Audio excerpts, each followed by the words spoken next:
My parents actually convinced my boyfriend to marry my sister instead of me. They looked me dead in the eye and told me she was simply a better investment because she had a stable career.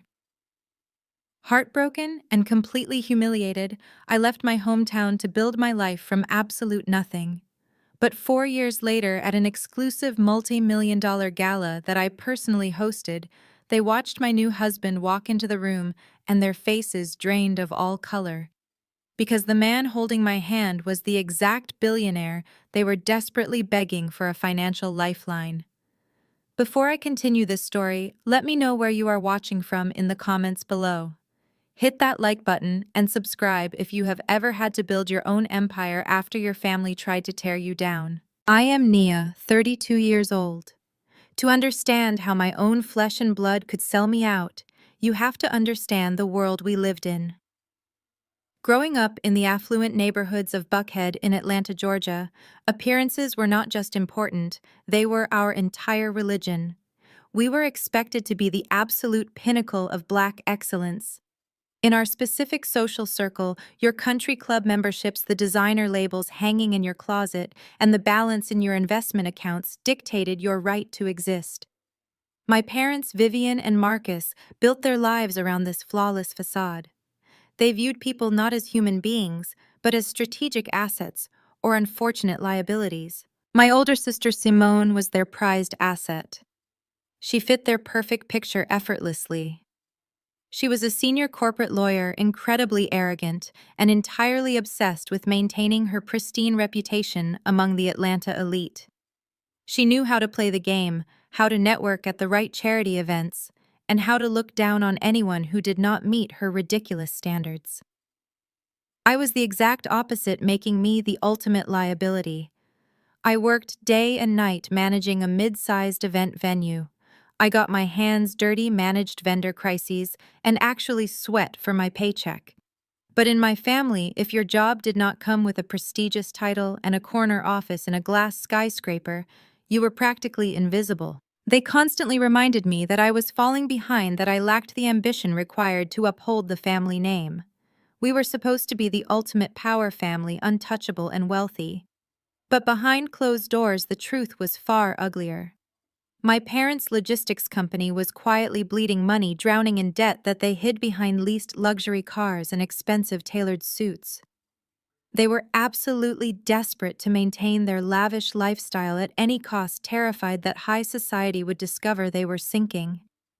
That quiet desperation twisted their morals, turning them into people who would gladly sacrifice their youngest daughter if it meant securing a wealthy son-in-law to save their sinking ship. The breaking point arrived precisely on the fourth Thursday of November.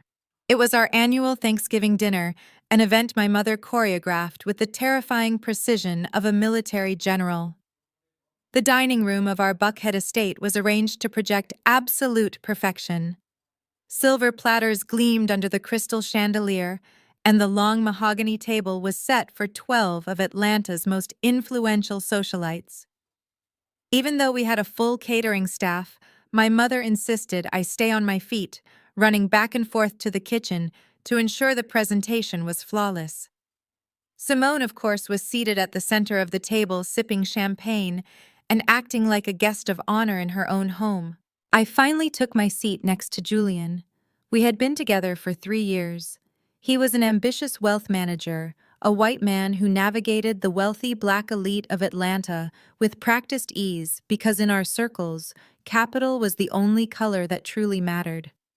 He wore a custom-tailored charcoal suit, his hair perfectly swept back. My parents fawned over him all evening, hanging on to his every word as he discussed his latest portfolio acquisitions. I genuinely believed we were moving toward a proposal. I thought we were a team. As my father launched into a loud, exaggerated story about a logistics contract his company had supposedly just secured, I accidentally brushed my silk napkin off my lap. It slid silently onto the thick Persian rug. I leaned down to retrieve it, reaching under the heavy drape of the tablecloth. That is when the entire world stopped spinning. The air was violently sucked out of my lungs. Hidden in the shadows beneath the table, completely concealed from the smiling faces above Julian's hand, was not resting on his own leg.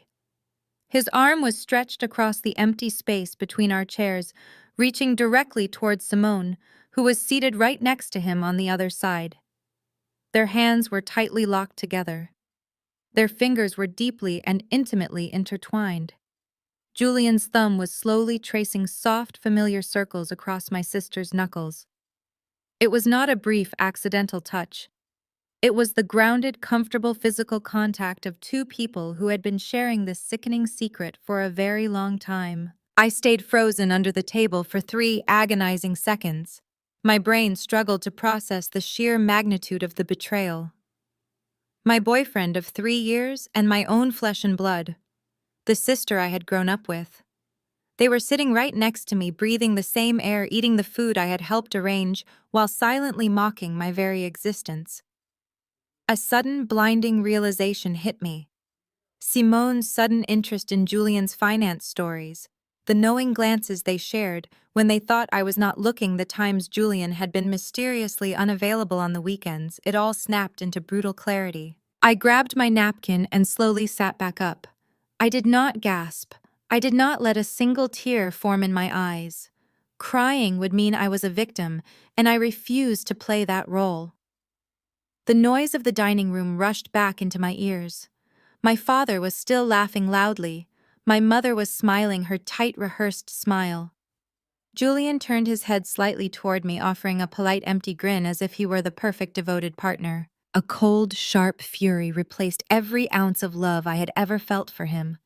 It was a suffocating, terrifying anger that completely paralyzed my heart and activated my survival instincts. I reached my right hand out and wrapped my fingers firmly around the stem of my crystal wine glass. My mother had bragged all evening about this specific vintage of Cabernet Sauvignon, pouring massive, heavy glasses for everyone. Without a single word of warning, I stood up. The sudden movement caused my heavy dining chair to scrape loudly against the hardwood floor. The harsh sound instantly cut through the polite dinner chatter. Every single conversation stopped. Every pair of eyes in the room snapped toward me. I maintained direct, unblinking eye contact with Julian. He looked up at me, his brow furrowing in confusion for a fraction of a second. Before he could even open his lying mouth to ask what was wrong, I snapped my wrist forward and hurled the entire contents of the glass directly into his chest. The heavy, dark red wine splashed violently against his crisp white custom shirt. It soaked through the expensive fabric, instantly blossoming into a massive, jagged stain that looked like a bleeding wound. The liquid splattered onto his silk tie and rained down onto my mother's pristine white table linens. The silence that engulfed the room was absolutely deafening. It felt like the air pressure had dropped to zero. Then utter chaos erupted. Simone let out a high-pitched, exaggerated shriek. She shoved her chair back so violently it nearly tipped backward, frantically brushing at her designer dress, as if the wine had burned her skin. Julian leaped to his feet, cursing loudly, his carefully constructed professional facade shattering as the cold wine clung to his skin. He grabbed a linen napkin and began dabbing uselessly at the massive red stain spreading across his chest. My father slammed both of his hands down on the table, demanding to know what on earth had possessed me. My mother gasped, clutching her chest, looking more horrified by the ruined tablecloth than by my visible distress. The elite guests stared in absolute shock, their forks suspended in midair. I just stood there, gripping the stem of the empty crystal glass so tightly my knuckles turned white. I did not scream. I did not demand an explanation. I did not beg Julian to tell me why I was not enough for him. I simply looked at the two of them with a chilling, unapologetic disgust. I watched Simone's face pale as she realized exactly what I had seen. I watched Julian's jaw clench as the reality of the exposure set in. There was no sadness left in me, only the terrifying calm of a woman who had just realized she was surrounded by enemies. Before anyone else could break the suffocating silence, my mother moved. She did not rush toward me to ask if I was okay. She did not turn her fury onto Julian for humiliating her daughter under her own roof. Instead, Vivian marched around the table, her heels clicking sharply against the hardwood, and clamped her manicured hand around my wrist. Her perfectly polished acrylic nails dug so deeply into my skin that I almost gasped. With a terrifying and quiet strength, she yanked me away from the table, dragging me out of the dining room and shoving me through the heavy wooden swinging doors that led into the catering kitchen. The doors swung shut abruptly, cutting off the gasps and murmurs of our elite guests. The kitchen was blindingly bright, filled with stainless steel prep tables and the rich smell of roasted turkey. I stumbled backward, leaning against the cold marble counter, rubbing my wrist where her nails had left red crescent marks. I looked at my mother's face. I waited for her mask to drop. I waited for the maternal outrage, the fierce protection a mother is supposed to feel when her child is betrayed.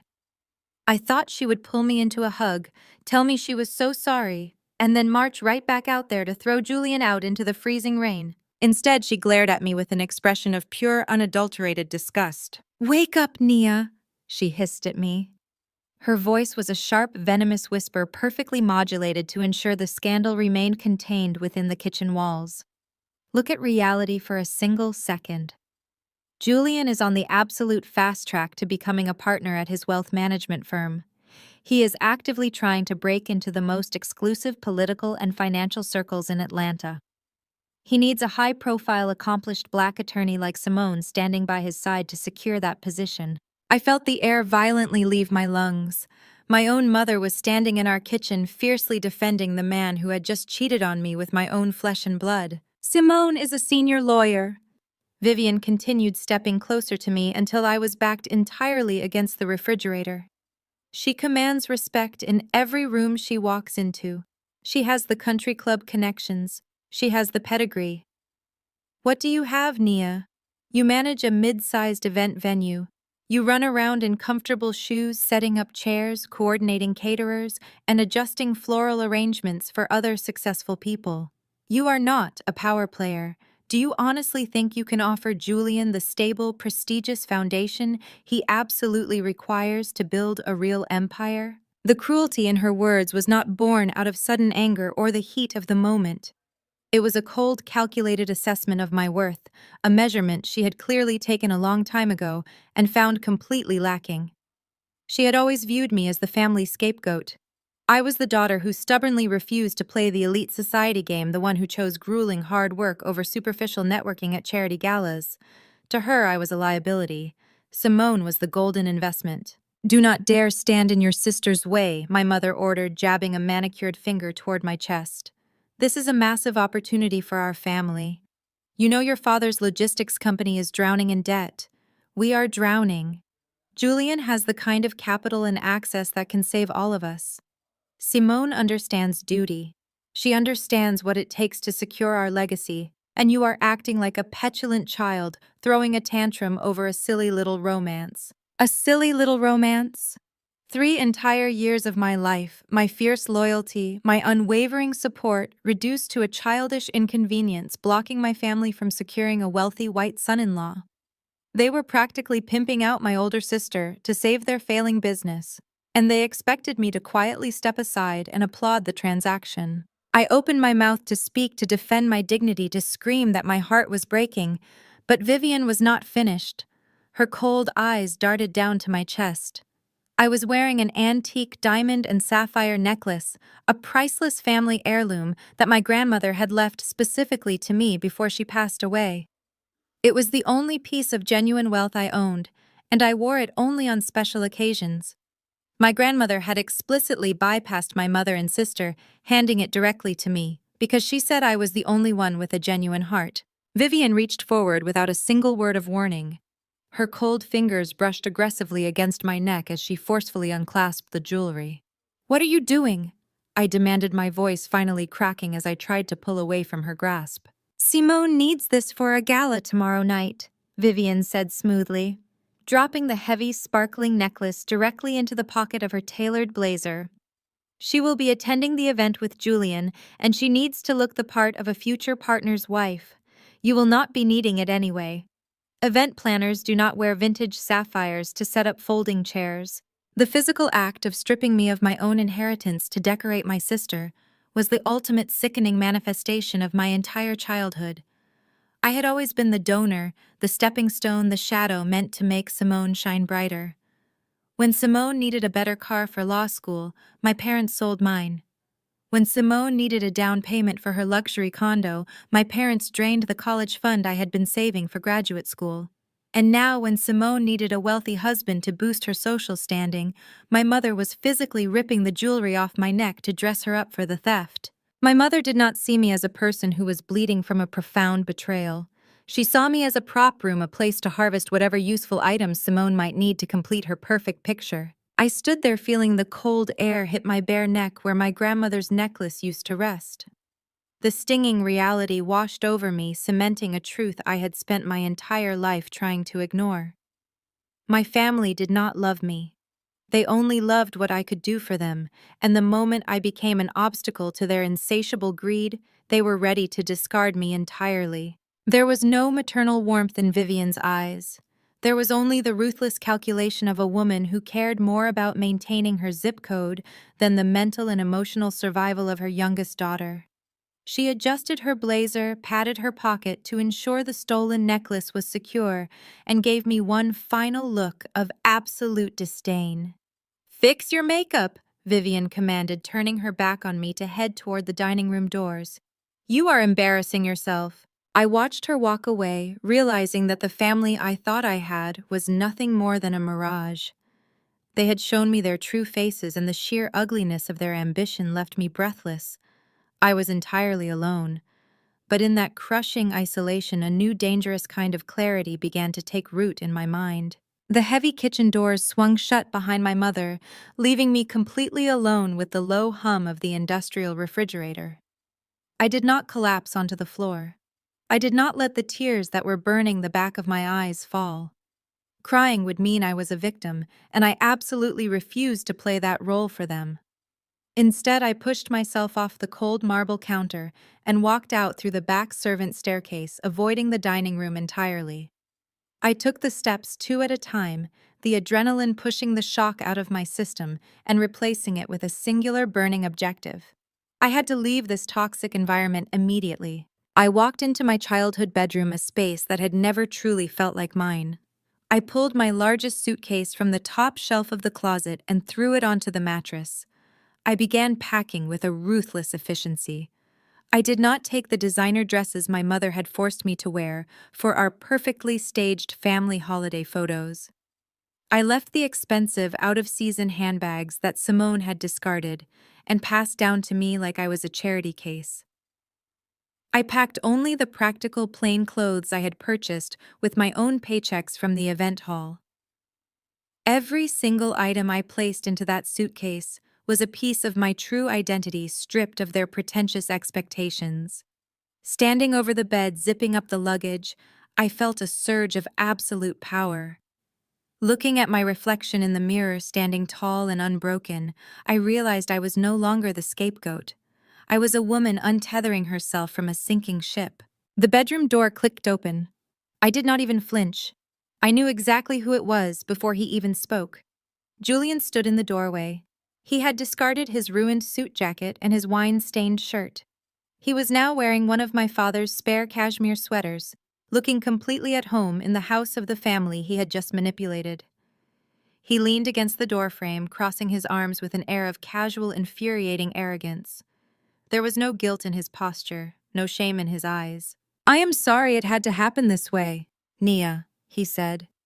His voice was completely devoid of emotion, sounding exactly like a man delivering a quarterly earnings report to a boardroom. "But Vivian is right. I need a power couple dynamic. I need a partner whose career accelerates mine. Simone gives me that exact edge in Atlanta society." I stopped packing and turned to face him. I stared at the man I had slept next to for 3 years, the man I had supported through his early career, struggles the man who had claimed to love my drive and authenticity. He did not see a betrayal. He only saw a strategic merger. "I understand you are hurt right now," Julian continued, taking a step into my sanctuary as if he still had the right to be there. "But you have to be practical about this. You do not have a stable career. Your income fluctuates depending on event bookings. You are not building generational wealth.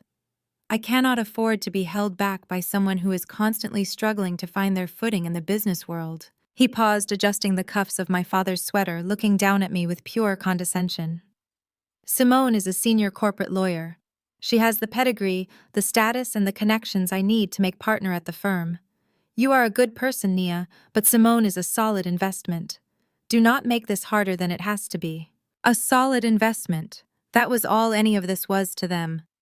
My family, blinded by their desperate need to keep up their wealthy facade, was willing to sell my heart for a chance at Julian's bank accounts. Julian, driven by pure greed, was trading me in for a woman with a better job title. They were a match made in hell, and they truly deserved each other. I stood incredibly still. I reached down to my left hand and pulled off the promise ring Julian had given me 2 years prior.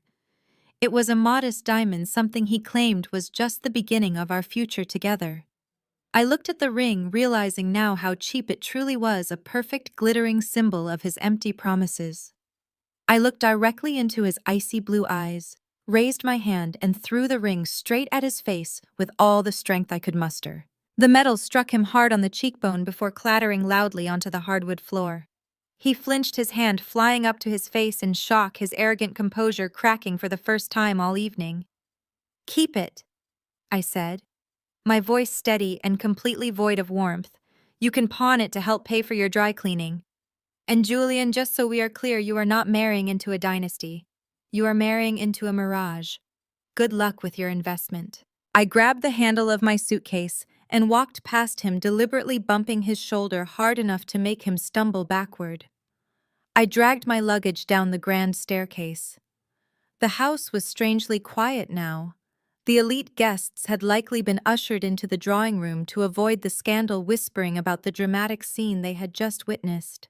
I did not look back toward the dining room. I did not look for my father to say goodbye. I walked straight out the heavy oak front door and stepped into the freezing Georgia night. Outside, a massive thunderstorm had broken over Atlanta. Rain lashed heavily against the pavement, the violent weather perfectly reflecting the storm brewing inside my chest. The freezing rain soaked through my silk blouse instantly as I loaded my bags into the trunk of my beat-up sedan. I slammed the trunk shut, the sound echoing sharply over the deep rumble of thunder. I climbed into the driver's seat, shivering as the cold bit into my skin, but I felt more alive than I had in years. The toxic fog of my family's expectations was washing away with the rain. I started the engine and drove away from that sprawling Buckhead mansion without shedding a single tear. I left the city that night with a shattered heart, but an absolutely clear mind. Staring at the dark road ahead through the rhythmic sweeping of my windshield wipers, I made a silent, unbreakable vow. I promised myself I would never again allow anyone to treat me like a liability. I was going to harness every ounce of this betrayal and turn it into raw ambition. I was going to build my own empire in the dark, away from their judging eyes. I was going to become the kind of overwhelming financial investment they could never afford. And one day, I was going to return to Atlanta, look them dead in the eye, and buy their dignity right out from under them. Washington, D.C. was a city built entirely on ruthless ambition and raw power, making it the perfect battleground for my resurrection. The drive north from Atlanta had stripped away the final lingering remnants of my naivety. By the time I crossed the district line, the girl who had desperately sought her family approval was dead and buried. I did not come to the capital to heal my broken heart. I came to conquer. If you could have seen me then standing in the absolute center of a cavernous, gutted commercial warehouse in the Navy Yard district, you would not have recognized me. Dust hung thick in the freezing air, and exposed wires dangled from the ceiling like dead vines. The space was a massive, intimidating ruin. It was also a foreclosed property, held by a desperate bank, and it was my blank canvas. I knew that to play in the big leagues, I had to stop organizing spaces for the wealthy and start owning the ground they stood on. I took every single cent of my life savings, the money my parents had mocked as insignificant, and prepared to go all in. I liquidated my retirement accounts, sold my sedan, and moved into a windowless basement apartment where I slept on a deflating air mattress. I was betting my entire existence on this one aggressive move. The bank holding the deed to the warehouse thought I was an incredibly easy target. I sat across a massive oak desk from a senior loan officer named Harrison. He was an older white man who looked at me with the exact same condescending, arrogant smirk that Julian used to wear. Harrison leaned back in his leather chair, steepled his fingers, and told me the asking price was absolutely firm. He patronizingly suggested I look for a smaller retail space, out in the suburbs, something more suited to my limited experience and demographic. I did not blink. I did not show a fraction of an ounce of intimidation. I reached into my bag and slid a thick-bound dossier across his polished desk. I watched his smug smile falter as I began outlining the property's structural liabilities, the looming zoning changes the city council was secretly drafting, and the exact devastating cost of the asbestos removal they were legally trying to hide from potential buyers. I leaned forward, looking dead into his eyes, and told him he had exactly two choices. He could sell the property to me for 40% below their firm asking price, or I would personally leak my independent environmental report to the city planners before the end of the business day. I promised him that if I made that call, I would render his building completely unsellable for the next decade, costing his branch millions in toxic asset write-offs. Harrison swallowed hard, the color draining from his face. He signed the transfer papers the very next morning, but acquiring the building was just the first drop of blood drawn. Renovating a massive commercial space meant dealing with general contractors, an industry heavily dominated by men who immediately assumed a young black woman had no idea how to read a structural blueprint or audit a supply chain. I hired a lead contractor named Davis, a burly, dismissive man who immediately tried to test my boundaries. By the second week of construction, Davis attempted to inflate the materials budget by 30%. He confidently handed me an invoice filled with padded labor hours and premium material costs for what was clearly standard-grade drywall. He expected me to just write the check like a clueless investor. I did not argue with him. I did not raise my voice. I calmly took the invoice from his hand and tore it perfectly in half right in front of his crew. I looked Davis up and down and informed him that I had already contacted his primary supplier, directly negotiated a wholesale corporate discount, and personally audited his crew timesheets from their last 3 commercial projects. I pulled out a separate sheet of paper detailing the exact thousands of dollars he was attempting to defraud me of. I stepped so close to him that he had to look down at me, and I told him he would finish my building exactly on my original budget, or I would ensure every major real estate developer in the DC area received a copy of his fraudulent billing practices by tomorrow morning. I promised to ruin his company name so thoroughly he would not be able to secure a contract to build a doghouse. Davis backed down immediately, nodded respectfully, and got his crew back to work without another word of complaint. The absolute cruelty of the business world is that it does not respect grief, and it certainly does not respect fairness. It only respects leverage. I had quickly learned how to manufacture leverage out of thin air. For 18 grueling months, I practically lived inside that active construction site. I breathed drywall dust, drank lukewarm coffee, and ruthlessly negotiated vendor contracts over the deafening roar of power tools. I was transforming that abandoned, rotting warehouse into the most exclusive premier event and corporate networking venue in the capital. I targeted the political elite, the heavy-hitting lobbyists, and the high-end corporate fixers. I built a space that screamed luxury, power, and discretion. When we finally opened our doors, I charged a massive premium, and they gladly paid it because I provided absolute perfection. I delivered a level of service and exclusivity that the elite circles craved. The incredible revenue from that first venue fueled my next major acquisition, and then the next. I completely shifted my strategy. I moved from managing events to acquiring the commercial real estate beneath them. I was no longer the girl setting up folding chairs and adjusting floral centerpieces for other people's parties. I was buying the entire block. I had completely shed the skin of the desperate daughter who used to seek her mother's conditional approval. I had replaced my beating heart with a calculator. I analyzed every relationship, every conversation, and every potential opportunity with cold, ruthless precision. I built a portfolio of high-value commercial properties across the East Coast, hiding my ownership behind a complex web of LLCs to maintain total anonymity. I became a phantom in the real estate world, known only by my reputation for executing flawless, aggressive acquisitions. I was building an empire from the ruins of my past, preparing for the day I would finally turn my sights back to Atlanta. My ascension in the commercial real estate sector inevitably placed me in the crosshairs of the heaviest hitters on the East Coast. You cannot quietly acquire hundreds of millions of dollars in premium property without eventually stepping on the toes of an apex predator. That predator was Dominic Sterling. Dominic was a self-made billionaire, a titan in the African-American business community, and the undisputed king of luxury commercial development. He was brilliant, imposing, and completely accustomed to walking into a room and instantly owning every single person inside it.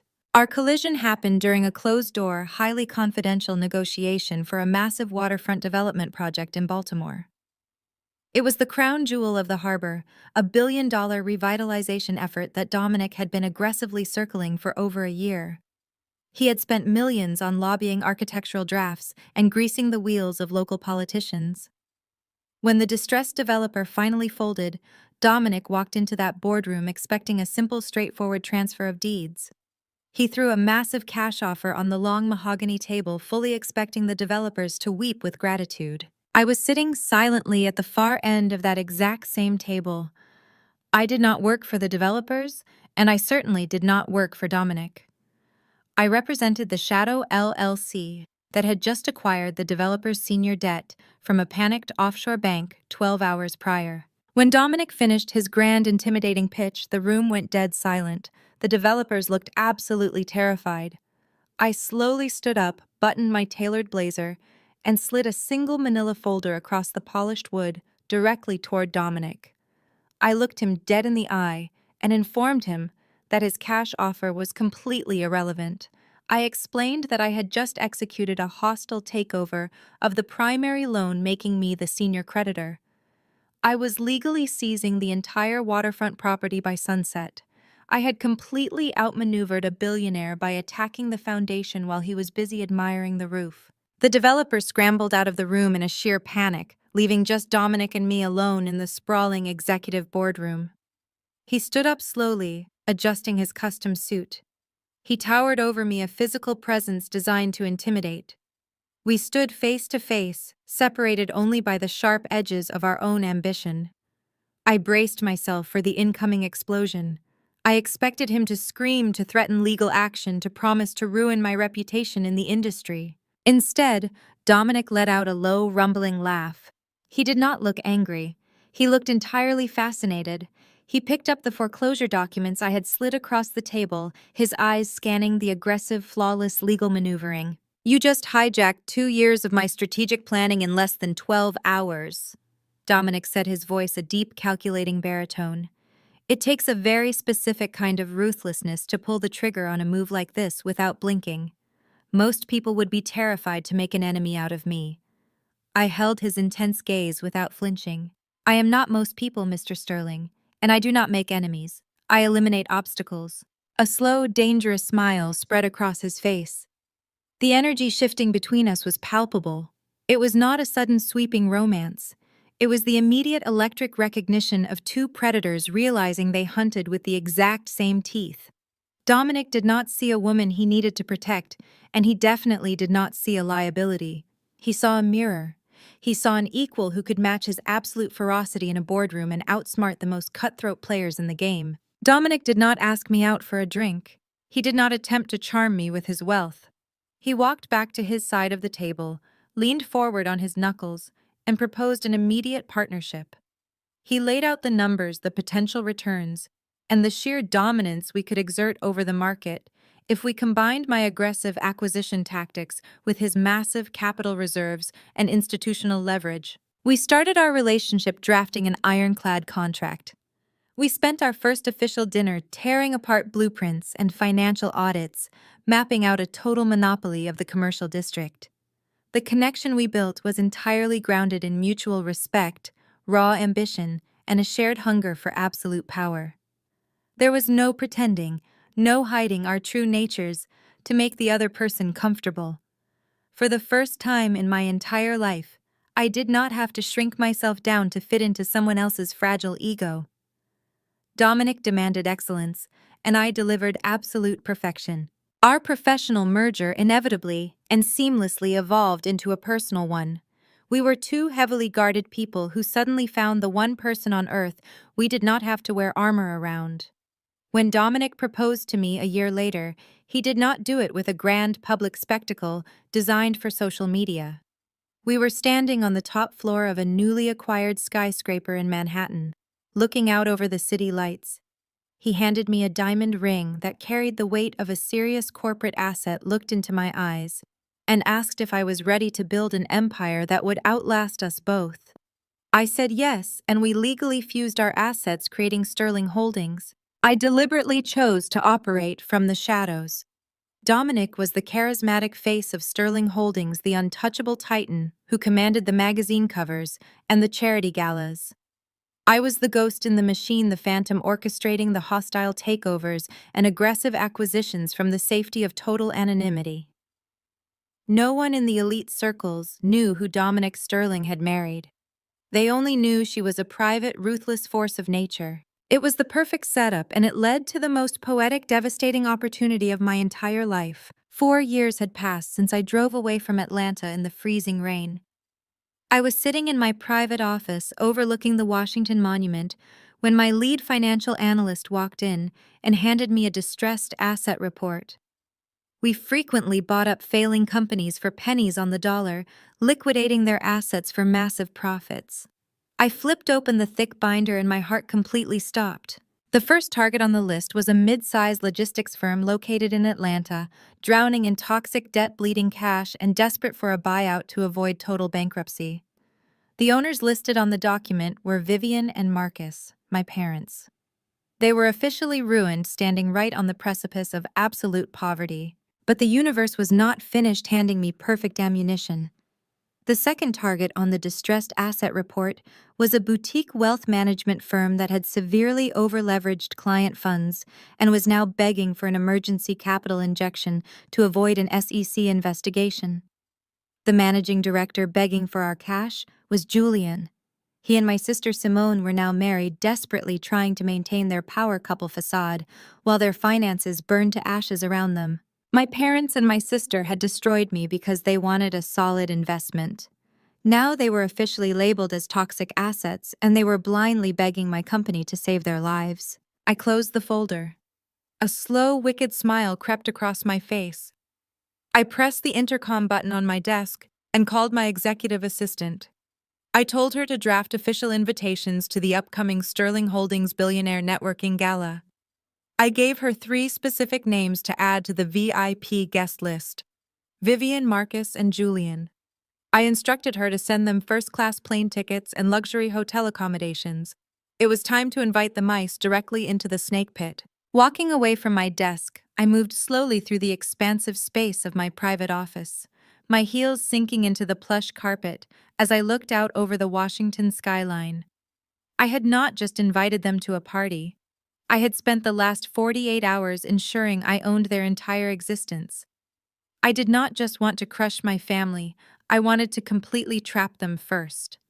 I had instructed my shadow acquisition team to systematically buy up every single outstanding loan, every line of credit, and every defaulted mortgage tied to my father's failing logistics company. I did the exact same thing to Julian's over-leveraged wealth management firm. By the time those gala invitations landed in their mailboxes, Sterling Holdings was their sole creditor. We were the only thing standing between them and total humiliating bankruptcy. They just did not know it yet. To them, Sterling Holdings was a faceless godlike entity they were desperately praying to for a bailout. Dominic watched me orchestrate this entire operation with absolute pride. He knew exactly what this family had done to me, and he handed me the full power of our corporate machine to execute my vengeance. We decided to host our annual investment gala in Atlanta, right in the heart of Buckhead, the very same neighborhood I had been banished from 4 years ago. The irony was almost too delicious to ignore. The night of the gala arrived. We booked the grand ballroom of the most exclusive luxury hotel in the city. The space was dripping in opulence. Massive crystal chandeliers cast a golden glow over the room. Champagne flowed like water, and the guest list was a who is who of the absolute highest tier of wealthy elites. It was exactly the kind of room my parents and my sister had spent their entire lives desperately trying to claw their way into. I stood on the elevated VIP balcony, hidden in the shadows, looking down at the main entrance. I watched them walk through the heavy brass doors. My mother, Vivian, was wearing a designer gown that I knew for a fact she had to put on a maxed-out credit card. My father, Marcus, was wearing his best tailored suit, but his posture betrayed his deep desperation. He was sweating, his eyes darting around the room, frantically searching for any potential investor who might listen to his pathetic pitch. Then I saw them. Simone and Julian, the so-called power couple. They walked arm in arm, projecting the ultimate illusion of success. Simone was dripping in jewelry, flashing her rehearsed arrogant smile at anyone she deemed important enough to acknowledge. Julian looked sharp, but there was a distinct tension in his jaw. He was a man drowning in debt, desperately looking for a lifeboat. They looked like royalty to the untrained eye, but from my vantage point, looking at the exact negative balance of their accounts on my tablet, they looked like absolute beggars. It was time to make my presence known. I was wearing a custom midnight black evening gown that commanded absolute attention.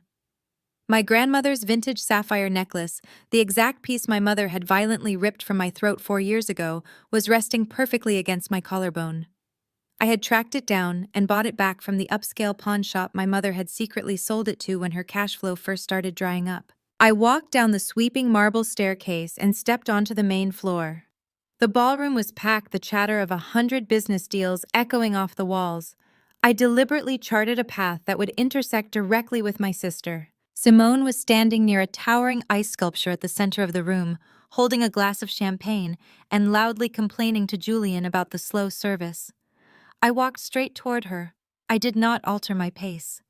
I let my shoulder bump firmly into hers, causing her champagne to slosh precariously over the rim of her crystal flute. Simone spun around, her eyes blazing with that familiar entitled fury.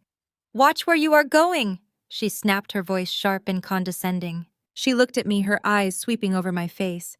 It took her brain 3 full seconds to process what she was seeing. When the recognition finally hit, her jaw literally dropped.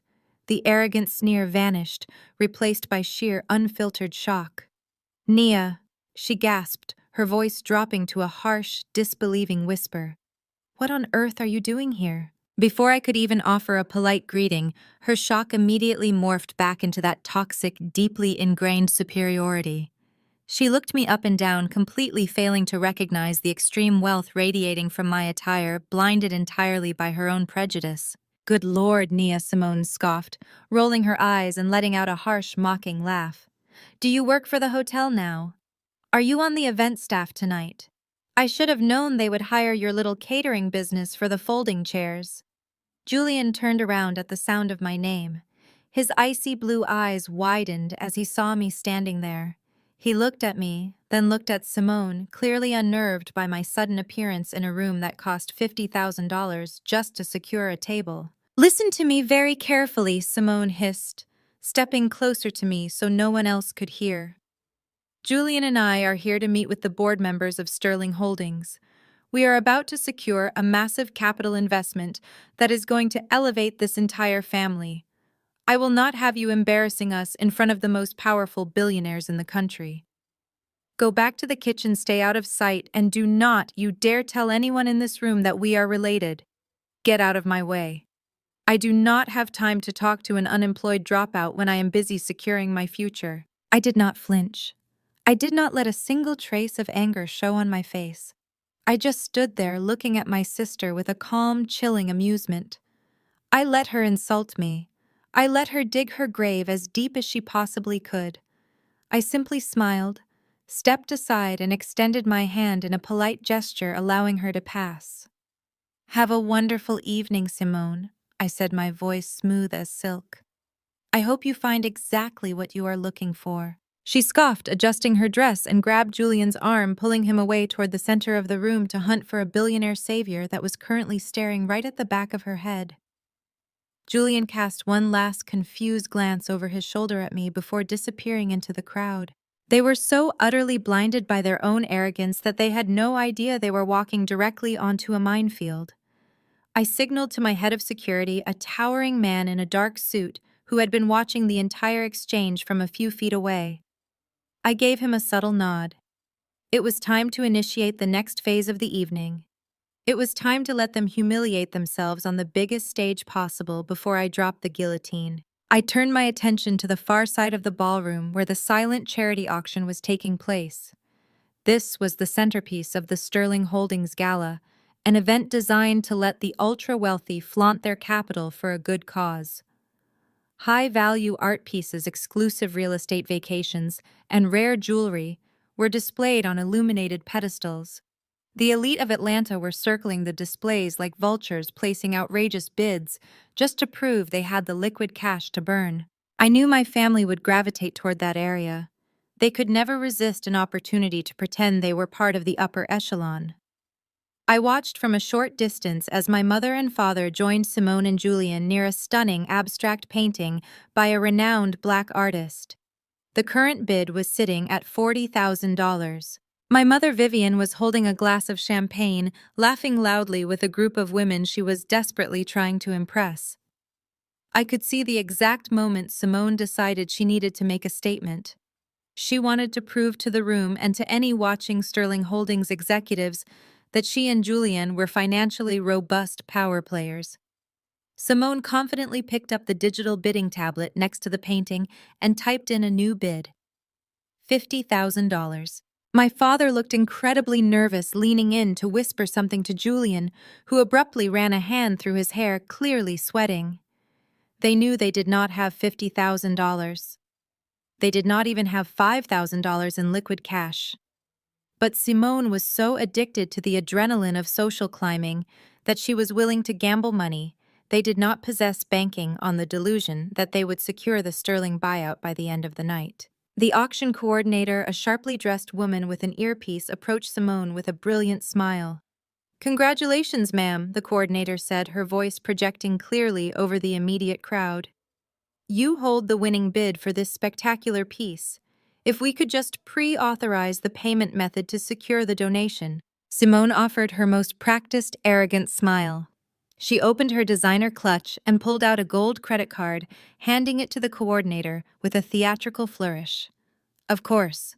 Process it immediately." The coordinator swiped the card through the mobile terminal. The machine beeped a sharp, unpleasant sound. The coordinator frowned slightly, looking at the screen. "I am sorry, ma'am. It seems this card has been declined.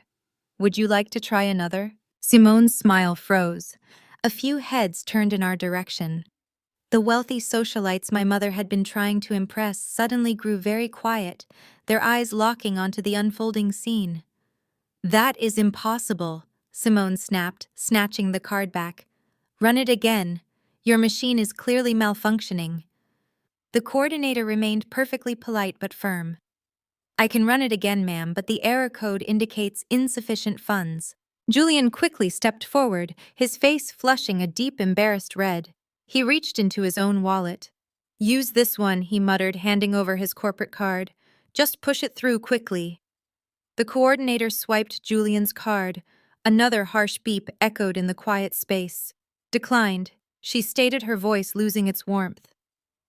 "Sir, this account has been frozen by the issuer." The absolute humiliation that washed over my family was visceral. My mother looked like she was about to faint. The surrounding guests were no longer trying to hide their staring. Whispers began to ripple through the crowd. The facade was cracking violently in front of the most powerful people in the city. Simone was frantically digging through her purse, her hands shaking desperately, searching for another card, another line of credit, anything to save her from the crushing embarrassment. This was my cue. I walked slowly through the crowd. The guests naturally parted for me, sensing the shift in authority. I stepped right up to the auction display, positioning myself directly next to my panicking sister and her sweating husband. I did not look at them. I looked at the coordinator. "I will cover the bid," I said, clearly my voice ringing out with absolute authority. I reached into my small clutch, pulled out my heavy black American Express Centurion card, and dropped it onto the silver tray. Process $50,000. And please add another $20,000 as a direct donation to the foundation. Consider it spare change to cover my sister's embarrassment. The digital terminal emitted a soft, cheerful chime, instantly approving the $70,000 charge without a single hesitation. The auction coordinator carefully handed the heavy titanium card back to me, bowing her head with a profound level of respect that my family had never directed my way. "Thank you so much for your extraordinary generosity, madam," the coordinator said, her voice carrying over the dead silence of the surrounding crowd. I slid the card back into my clutch, letting the solid click of the clasp serve as the final punctuation mark on their absolute humiliation. Simone was physically trembling. Her flawless makeup could not hide the sheer panicked realization washing over her features. Julian stood completely paralyzed. As a man who worshipped money, he knew exactly what a Centurion card represented. He knew the invite-only requirements, the astronomical spending limits, and the absolute barrier to entry. He realized in real time that the woman he had discarded for being a financial liability was now standing on an economic mountaintop he could not even see the peak of. But it was my mother, Vivian, who reacted exactly as I predicted. The initial shock of my wealth only lasted for a fleeting second before her deeply ingrained parasitic greed took over. Her eyes darted from my designer gown to my diamond jewelry, mentally calculating my net worth. The embarrassment of the declined cards was instantly replaced by a predatory hunger. Nia Vivian stepped forward, her voice suddenly dripping with a manufactured sugary sweetness that made my stomach turn. She reached out to grab my arm, falling right back into the exact same physical dominance she had used on Thanksgiving 4 years ago. I did not let her make contact. I took one sharp step back and leveled her with a glare so cold it stopped her dead in her tracks. "Do not touch me," I commanded, my voice low, but carrying absolute authority. My father Marcus frantically wiped the sweat from his forehead. "Nia, please," he stammered, looking around at the wealthy onlookers who were still blatantly staring at us. "We should not do this out here in the open. We need to talk, privately." For once, I agreed with him. I gave a subtle nod to my head of security. He immediately stepped forward and opened the heavy mahogany doors to a private soundproof VIP lounge situated just off the main ballroom. I walked inside without looking back, knowing the 4 of them would follow me like desperate, starving dogs. The moment the doors clicked shut behind us, isolating us from the gala, the power dynamic entirely shifted. The lavish room featured plush leather seating and a private wet bar, but the atmosphere was suffocating. I stood by the marble fireplace waiting for the vultures to make their move. Vivian did not waste a single second. She dropped the polite mother routine and went straight for the hustle. "I do not know whose money you are spending out there, Nia." Vivian started crossing her arms defensively. "Whether you found some rich man to sponsor you or hit the lottery, it does not matter. What matters is that we are family. Your father company is facing a temporary liquidity issue. We need a $5 million bridge loan by Monday morning. You clearly have access to capital, and it is your duty to help us maintain our standing in this community." I stared at her, genuinely amazed by the sheer audacity. She had not asked where I had been for 4 years. She had not apologized for throwing me out into a storm. She just demanded $5 million like she was ordering a cocktail. Simone, desperate to regain her footing as the golden child, chimed in. "You owe us this, Nia. Julian is up for a massive promotion, but he needs a quick capital injection to secure his partnership buy-in. If you just give us the funds, we can finally elevate the family name properly. You can go back to whatever it is you do, and we will handle the high-level business." And then the most repulsive moment of the entire night occurred. Julian took a step toward me. He actually adjusted his tie and put on that charming, slick smile he used to use when we first started dating.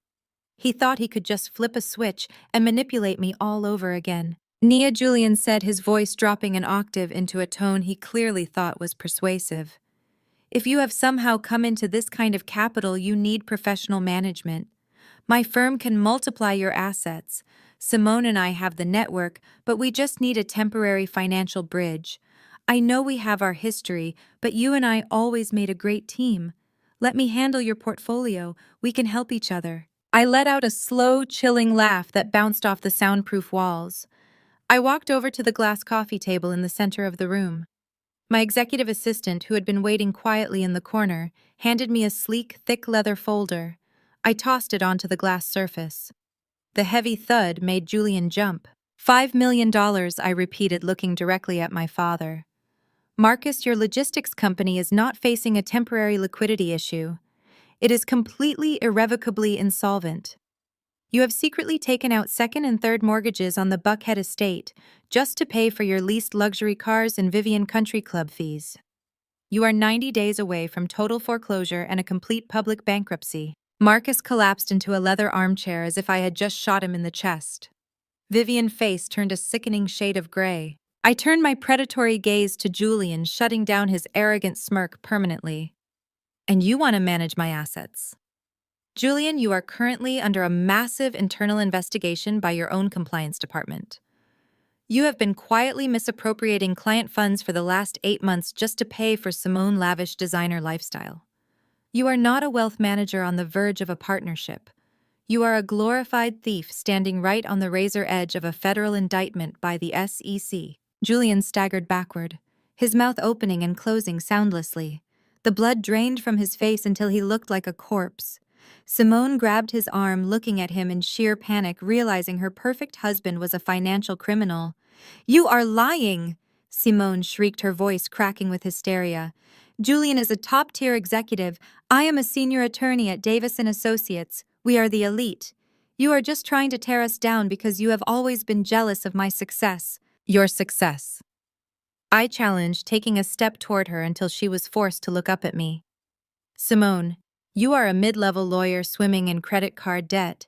And as for Davis & Associates, you might want to check who your landlord is. Your prestigious law firm rents its flagship office space in the Zenith building. I happen to know that because my holding company officially acquired that entire building yesterday morning. I am your landlord, Simone. I own the very ground you walk on to go to work." The complete and absolute destruction of their reality settled over the room. The grand illusion they had sacrificed me to protect was entirely ripped away. They were exposed, bankrupt, and completely at my mercy. Vivian sank onto the sofa next to Marcus, her hands trembling violently. She looked up at me, the arrogance completely gone, replaced by the pathetic, sniveling desperation of a woman who realized she was about to lose her zip code. "Nia, please," Vivian begged, her voice breaking into a sob. "We are your blood. You cannot just stand there and let us lose everything. We are your family." I looked down at the woman who had ripped my grandmother necklace from my throat. I did not feel a single drop of pity. I only felt the cold, hard satisfaction of a perfectly executed acquisition. I stood there in the grand foyer of the hotel, bathed in the warm, golden light of the massive crystal chandeliers, letting Simone's vicious words hang in the air. "Get out of my way. I do not have time to talk to an unemployed dropout when I am busy securing my future." The old version of me, the desperate, approval-starved girl who left Atlanta in the pouring rain 4 years ago, might have shrunk back. She might have tried to defend herself, listing her accomplishments, practically begging her older sister to recognize her worth. But that girl was dead. I did not argue with her. I did not raise my voice, and I certainly did not move out of her way. I simply maintained absolute, unblinking eye contact. The sheer force of my silence seemed to unnerve Simone more than any insult could have. Her arrogant sneer faltered for a fraction of a second, her eyes darting nervously to the heavy diamond and sapphire necklace resting against my collarbone. Her brain was violently struggling to process the extreme wealth radiating from my custom gown, but her deeply ingrained prejudice refused to let her accept the truth standing right in front of her. Without breaking eye contact with my sister, I slowly raised my right hand. I did not call out for help. I did not make a scene. I executed a single sharp snap of my fingers. The crisp sound cut through the ambient noise of the classical string quartet playing in the background. What followed was a display of absolute, unquestionable power. From across the sprawling marble lobby, The general manager of the hotel, a notoriously strict and distinguished European man who routinely ignored local politicians and minor celebrities, stopped dead in his tracks. He abandoned a conversation with a prominent state senator the moment he heard my signal. He practically sprinted across the polished floor, his coattails flying behind him, pushing past Atlanta's elite with an urgency that immediately drew the attention of every wealthy guest in the vicinity. He came to a sudden halt mere inches from where I stood. To the absolute horror of my family, this incredibly powerful man bowed deeply, bending perfectly at the waist in a display of total submission. "Madame," he gasped, slightly out of breath, but radiating pure deference. "Please accept my most profound apologies for the delay. The VIP Gold Auction Pavilion has been fully prepared exactly to your strict specifications. The private security detail is standing by awaiting your command. Do you require me to have these individuals cleared from your immediate path?" He gestured dismissively toward Simone and Julian, treating my high-powered sister and her wealth manager husband like loitering peasants who had accidentally wandered off the street. If a camera had been filming us, the violent whip pan between the general manager's bowing form and Simone's face would have been cinematic perfection. All the color instantly drained from Simone's perfectly contoured cheeks, her jaw practically unhinged, hanging open in sheer unadulterated shock. She looked from the bowing manager to me, her eyes wide with a panicked, frantic confusion. The reality of the power dynamic was slamming into her like a freight train. She could not comprehend how the sister she had mocked as an unemployed dropout was suddenly commanding the most respected hospitality executive in the city with a mere snap of her fingers. Julian looked equally paralyzed. His calculating eyes darted rapidly around the lobby, assessing the sudden shift in gravity. He was a man whose entire career was built on reading the room and identifying the alpha, and his internal compass was suddenly spinning wildly out of control. But it was my mother Vivian who delivered the most desperate, pathetic performance of the night. Vivian had been watching the exchange from a few feet away, clutching her champagne flute so tightly her knuckles were white. The sudden display of my authority threatened to completely shatter the fragile, delusional narrative she had built her entire life upon. She could not accept that the daughter she had thrown away was now operating on a level she could not even fathom. Her brain went into complete survival mode, instantly manufacturing a lie to protect her fragile ego. Vivian rushed forward, her heavy perfume masking the scent of her own panic. She grabbed Simone's arm, pulling her back slightly, and let out a loud, forced theatrical laugh that sounded completely unhinged over the elegant music. "Oh, Simone, do not be ridiculous," Vivian declared, pitching her voice loud enough for Julian and the surrounding guests to hear. "Do not let her little performance intimidate you. You know exactly how these event planners operate. She is probably just sleeping with one of the mid-level hotel managers to get free drinks and preferential treatment." Vivian looked me up and down with a sneer of manufactured disgust, desperately trying to project superiority. She turned back to Julian, patting his arm reassuringly. "It is classic Nia. She always fraternizes with the hired help to make herself feel important. That dress is probably a cheap rental, and those stones are clearly glass. She is just trying to embarrass us because she is jealous that you are about to secure the Sterling Holdings investment. Pay her no mind. We are here for real business, not to entertain the staff." The mental gymnastics required for my mother to construct that delusion in real time were absolutely staggering. She was standing in the presence of undeniable, overwhelming power, yet she chose to aggressively blind herself rather than admit she had made the biggest mistake of her life. She was feeding Simone and Julian a comfortable, convenient lie because acknowledging the truth would mean acknowledging their own impending destruction. I looked at Julian. I could see the gears turning in his head. He was a smart man, but his arrogance was his ultimate fatal flaw. He desperately wanted to believe Vivian's lie.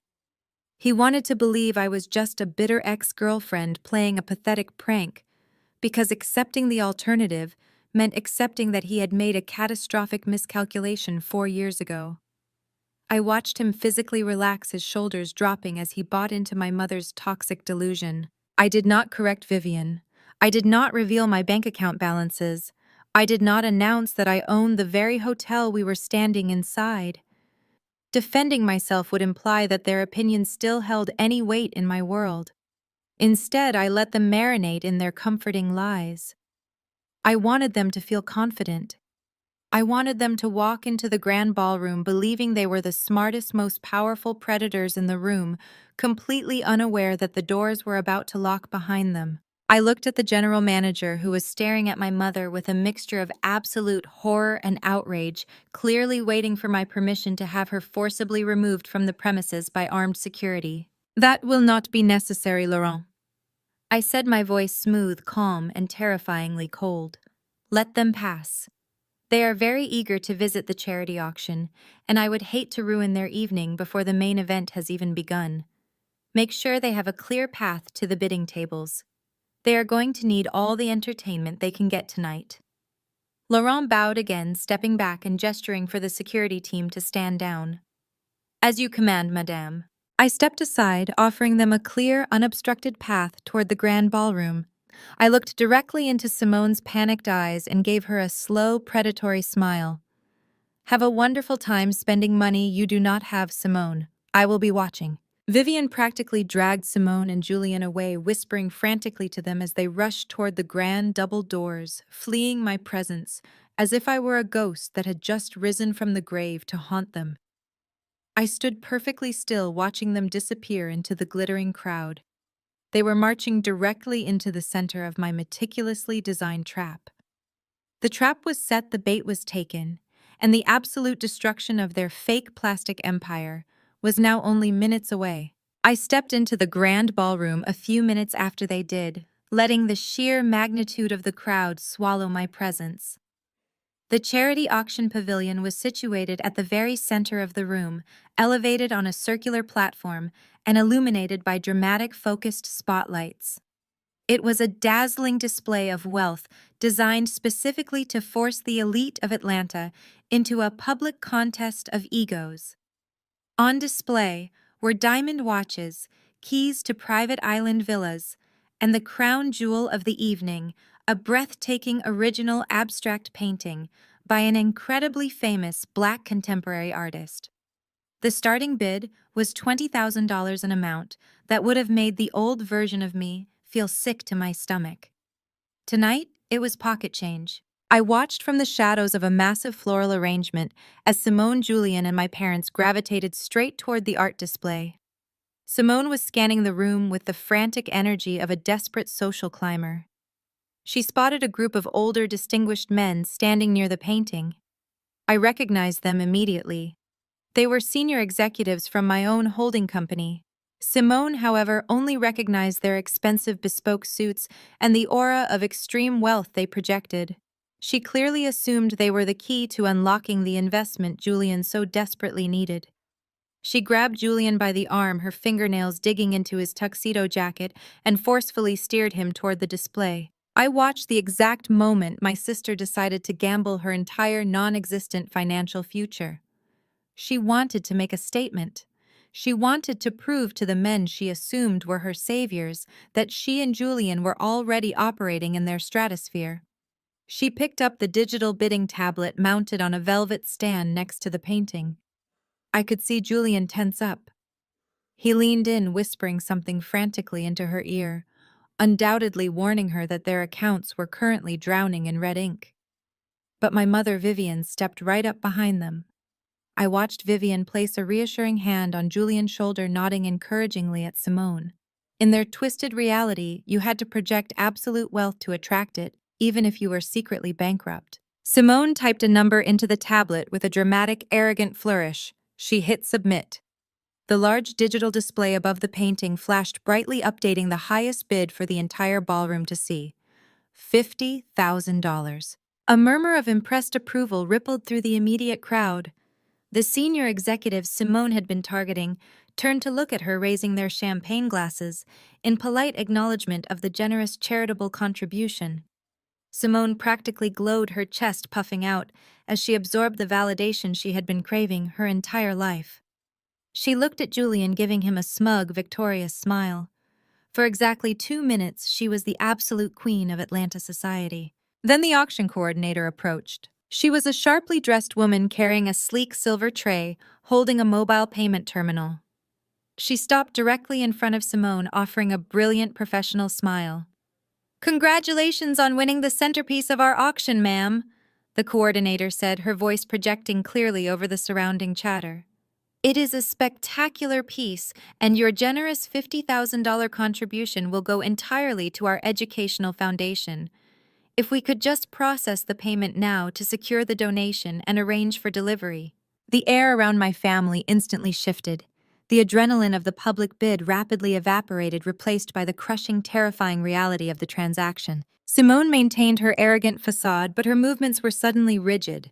She opened her designer clutch, her fingers trembling slightly as she pulled out a gold credit card. She dropped it onto the silver tray with an exaggerated sigh, acting as if the entire process was a minor inconvenience to someone of her immense stature. "Process it immediately," she commanded, looking around to ensure the executives were still watching her display of wealth. The coordinator picked up the gold card and inserted it into the mobile terminal. I stepped closer, weaving through the crowd until I was standing just a few feet away, completely undetected by my family. I wanted to see every single microscopic detail of their destruction. I watched Simone face. A single heavy bead of sweat materialized right at her hairline. It caught the harsh light of the auction spotlights, gleaming like a tiny diamond as it slowly rolled down her temple. Her eyes were locked onto the small digital screen of the terminal with a pure, unadulterated terror. The machine processed for 3 agonizing seconds, then it emitted a sharp, loud, incredibly unpleasant beep. The coordinator's polite smile faltered for just a fraction of a second. She looked down at the screen, her brow furrowing. "I am so sorry, ma'am," she said, her voice lowering slightly in a futile attempt to preserve Simone's dignity. "It appears this card has been declined. Would you like me to try running it again, or do you have another preferred method of payment?" The word "declined" hit the air like a physical blow. The wealthy socialites standing nearby stopped their conversations. The clinking of crystal glasses ceased entirely. The elite of Atlanta operate like a pack of wolves, and they had just smelled blood in the water. Every single eye locked onto my sister. "That is impossible!" Simone snapped, her voice cracking as panic completely overtook her carefully constructed persona. "Run it again. Your machine is clearly malfunctioning. Do you have any idea who I am?" The coordinator maintained her strict professionalism, but her tone grew noticeably cooler. "I will try it once more, ma'am, but the error code specifically indicates insufficient funds, not a system error." She ran the card again. The terminal beeped a second time. The sound echoed in the sudden quiet of the pavilion. "Declined." Julian shoved his way forward, his face flushing a deep mottled red. The veins in his neck were visibly straining against his collar. His entire career was built on the projection of financial stability, and his wife was currently being exposed as a fraud in front of the exact men he needed to impress. He yanked his wallet from his inner jacket pocket and ripped out his black corporate card. "Use this one," Julian hissed, shoving the card directly at the coordinator. "And push it through quickly. We do not have time for these ridiculous technical issues." The coordinator took the corporate card, her face now a mask of rigid protocol. She inserted it into the machine. Julian held his breath. Simone grabbed his arm, her manicured nails digging into his tuxedo jacket, just like my mother had dug into me 4 years ago. The terminal beeped for the 3rd time. It was the loudest, most devastating sound of the entire night. "I am afraid this account has been completely frozen by the issuer, sir," the coordinator stated loudly, offering no further protection to their shattered egos. "The transaction cannot be completed." The absolute humiliation that washed over my family was visceral. It was a total catastrophic systemic failure. My mother looked like she was about to collapse onto the marble floor. My father took a step backward, physically distancing himself from the epicenter of the embarrassment. Simone was frantically digging through her purse, ripping out lipstick tubes and receipts, desperately searching for another credit card, another line of credit, any possible escape from the crushing weight of hundreds of judging eyes. Whispers began to ripple through the crowd like wildfire. The word bankrupt floated clearly through the air. This was my cue. I stepped out from the shadows of the crowd. The guests naturally parted from me, sensing the overwhelming shift in authority. I walked slowly, deliberately, my heels clicking a steady rhythm against the floor until I was standing directly next to my hyperventilating sister and her sweating, humiliated husband. Simone snapped her head up, her eyes wide with sheer terror as she saw me standing there. She could not speak. Her throat was completely paralyzed by panic. Julian looked at me like I was the Grim Reaper coming to collect his soul. I did not look at them. I did not give them the dignity of my attention. I looked directly at the auction coordinator. "I will cover this bid," I said clearly, my voice ringing out with absolute, unquestionable authority. I reached into my small clutch and pulled out my heavy black American Express Centurion card. The ultimate, undeniable symbol of limitless liquid capital. I did not hand it to the coordinator. I let it drop from my fingers. It hit the silver tray with a solid, heavy thud that sounded like a judge gavel coming down to deliver a final sentence. "Process the $50,000 immediately," I commanded smoothly. "And please add another $20,000 as a direct personal donation to the foundation." I finally turned my head and looked directly into Simone's terrified, tear-filled eyes. I let a slow, chilling smile spread across my face as I delivered the final, devastating blow. "Process it all," I repeated loudly. "Consider it charity for my older sister." The heavy silence that followed my declaration was absolute perfection. I watched the auction coordinator process the payment. The machine chimed with immediate approval. I took my card back, the smooth titanium cool against my fingers, and slipped it seamlessly into my clutch. Simone looked as though she had been physically struck.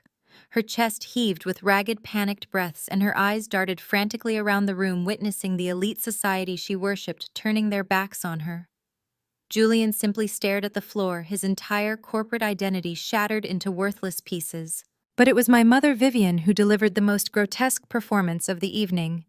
The initial shock of my unimaginable wealth only paralyzed her for a fleeting moment.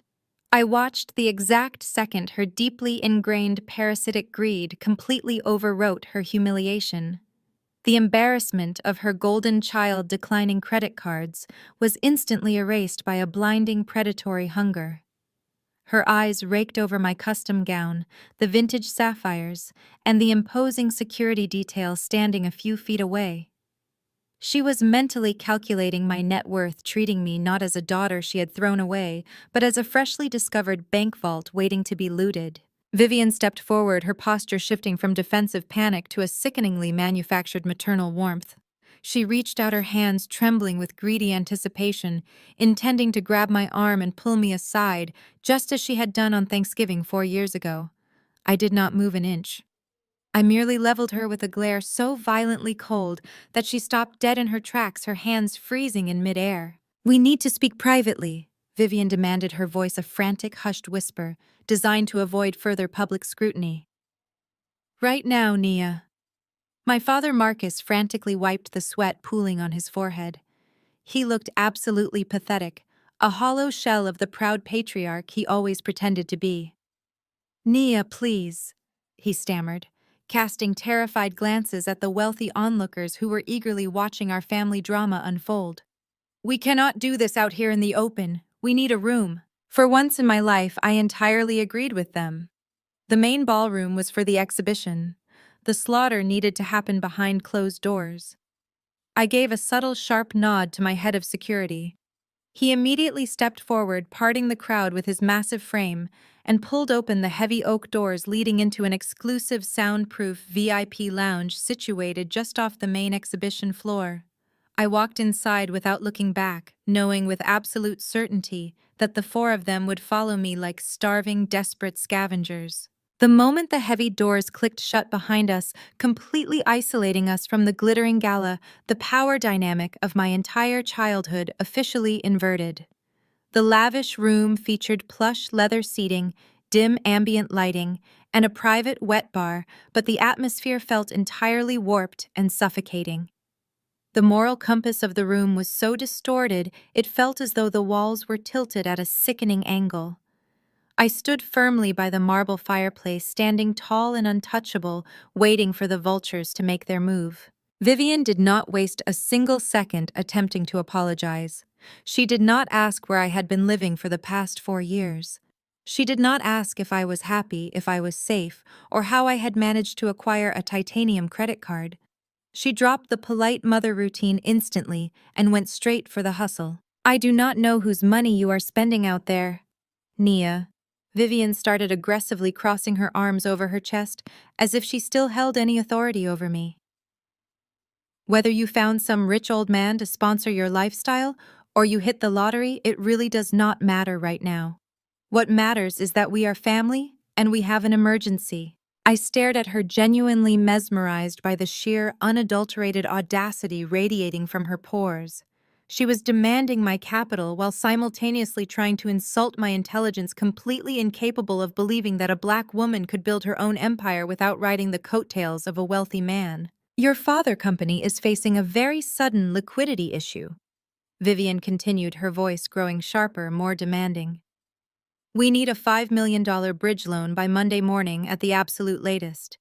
You clearly have access to extensive capital, and it is your duty to help us maintain our standing in this community. We cannot afford a public scandal right now. I let out a slow, deliberate breath, maintaining my icy composure. $5 million. She demanded it as casually as if she were asking me to pass the salt at the dinner table. There was no shame in her voice, no recognition of the fact that she had thrown me out into a freezing rainstorm with absolutely nothing. Simone, desperate to regain her footing as the celebrated golden child, suddenly found her voice. She wiped a smudge of ruined mascara from under her eye and stepped forward, echoing. My mother twisted entitlement. You owe us this, Nia. Julian is up for a massive promotion, but he needs a quick capital injection to secure his partnership buy-in at the firm. If you just give us the funds to cover his accounts, we can finally elevate the family name properly. You can go back to whatever event planning business you are doing, and we will handle the high-level society business. The sheer delusion in the room was physically intoxicating. They were drowning in an ocean of their own financial ruin, yet they still firmly believed they were the elite, important members of the family, while I was just a convenient, nameless wallet they could raid to fund their fake lives. Vivian took another step toward me, her eyes wide with a frantic, manic energy. We are your blood, Nia, she insisted, her tone morphing into a demanding shriek. We are family. Family protects family. You cannot just stand there wearing millions of dollars in diamonds while your father loses his business and your sister husband loses his career. You have to write the check. We will handle the logistics, we will manage the public relations, but you need to transfer those funds to our accounts tonight. I looked at Marcus. He was completely silent, too cowardly to demand the money himself, but entirely willing to let his wife bully their discarded daughter into saving his sinking ship. I looked at Julian, the man who had traded me for a woman he thought was a better investment, now staring at me with a pathetic, hungry desperation in his icy blue eyes. And I looked at Simone, the sister who had happily worn my stolen inheritance, now demanding that I fund her husband's fraudulent career. They believed their own lies so deeply that they thought a quick $5 million band-aid would actually save them from the avalanche that was already crashing down on their heads. They thought they were negotiating a temporary loan. They had absolutely no idea they were standing in the presence of their primary executioner. I did not raise my voice. I did not yell. I simply let a cold, predatory smile curve my lips as I prepared to tear their entire fake reality straight down to the foundation. I let out a slow, chilling laugh that bounced off the soundproof walls of the VIP lounge. It was not a laugh of amusement, but the sound of an executioner sharpening the blade. I walked over to the glass coffee table in the center of the room. My executive assistant, who had been waiting quietly in the shadows of the corner, stepped forward and handed me a sleek, thick black leather folder. I raised my hand and slammed the heavy folder directly onto the glass surface. The violent thud made Julian physically jump, and the sharp sound seemed to suck whatever remaining oxygen was left in the room. $5 million, I repeated, letting the number hang in the air as I looked directly into my father-terrified eyes. Marcus, your logistics company is not facing a temporary liquidity issue. It is completely irrevocably insolvent. You have secretly taken out second and third mortgages on the Buckhead estate just to pay for your leased luxury cars and Vivian ridiculous country club fees. You are 90 days away from total foreclosure and a complete highly public bankruptcy. I reached into the folder and slid a stack of bank statements stamped with bright red foreclosure warnings across the glass. You do not have a business anymore, Marcus. You have a sinking ship held together by credit card debt and sheer delusion. You came here tonight begging for a lifeline, but the truth is you have been drowning for 5 years. Marcus collapsed into a leather armchair as if I had just shot him in the chest. All the air left his lungs in a sharp gasp. He could not even muster the courage to deny it. His hands grasped the armrests, his knuckles turning white as he stared at the financial records exposing his ultimate failure. Vivian's face turned a sickening shade of gray. Her perfectly manicured hands flew to her mouth, realizing her entire social existence was about to be auctioned off to the highest bidder. The country club luncheons, the charity galas, and the extravagant shopping sprees were officially over. I did not give them a single second to recover. I turned my predatory gaze to Julian, shutting down his arrogant, desperate smirk permanently. "And you want my capital to secure a partnership?" I said, my voice dropping to a lethal whisper as I pulled a second stack of documents from the folder. These were highly confidential internal audit reports. "Julian, you are not up for a promotion. You are currently under a massive closed-door investigation by your own firm compliance department. You have been quietly misappropriating your clients' funds for the last 8 months just to pay for Simone's lavish designer lifestyle. You are not a wealth manager on the verge of a partnership. You are a glorified thief standing right on the razor edge of a federal indictment by the Securities and Exchange Commission." Julian staggered backward, his mouth opening and closing soundlessly like a suffocating fish. The blood drained entirely from his face until he looked like a walking corpse. He reached out to grab the back of a chair to steady himself. Simone grabbed his arm, looking at him in sheer panic, her eyes silently begging him to deny my accusations. Julian refused to meet her gaze. He stared at the carpet, his chest heaving. The horrifying reality set in for my sister. Her perfect, wealthy husband was nothing more than a financial criminal who was about to trade his custom suits for a federal prison uniform. "You are lying!" Simone shrieked, her voice cracking with pure hysteria. She stepped in front of Julian, still desperately trying to protect the illusion of their power couple status. "Julian is a top-tier executive. I am a senior attorney at Davis & Associates. We are the elite of this city. You are just fabricating these documents to tear us down, because you have always been insanely jealous of my success. You want to ruin my marriage, because you could never keep a man like him." "Your success," I challenged, taking a slow, deliberate step toward her, until she was forced to look up at me. "Simone, let us talk about your unparalleled success. You are a mid-level lawyer swimming in over $100,000 of personal credit card debt. You maxed out 3 different accounts just to buy the designer bags you flaunt on social media to impress women who secretly despise you. You are a walking financial disaster wearing a borrowed crown." I pulled the final document from the folder, a commercial real estate deed carrying the official seal of Sterling Holdings. I held it up right in front of her face, forcing her to read the bold print at the top of the page. "And as for your prestigious position at Davis & Associates, you might want to check who your landlord is. Your firm rents its flagship office space in the Zenith building downtown. I happen to know that because my holding company officially acquired that entire building yesterday morning. I am your landlord, Simone. I own the very ground you walk on to go to work every single day. I own the roof over your managing partner head. You wanted a stable career so badly that you stole my boyfriend to get it. Now your entire career rests in the palm of my hand." The complete and absolute destruction of their reality settled heavily over the room. The grand illusion they had sacrificed me to protect was entirely ripped away, exposed under the harsh, unforgiving light of the truth. They were bankrupt, fraudulent, and completely at my mercy. There was no escape hatch. There was no wealthy investor coming to save them. The only person with the capital to pull them out of the grave was the exact same woman they had buried alive 4 years ago. Julian finally found his voice, though it was nothing more than a pathetic, trembling croak. "Nia, please," he stammered, raising his hands in a gesture of surrender. "You have the power to stop the SEC investigation. You have the capital to cover the missing funds. I can work for you. I can be an asset to your holding company. Just tell me what you want me to do." He was willing to sell out Simone in a heartbeat if it meant saving his own skin. He was the exact same parasite he had always been, just looking for a new host to latch onto. Simone let out a horrified sob, stepping away from her husband as if he were diseased. She finally realized that Julian had never loved her. He had only loved the stability she temporarily provided. Vivian sank onto the sofa next to Marcus, her hands trembling violently.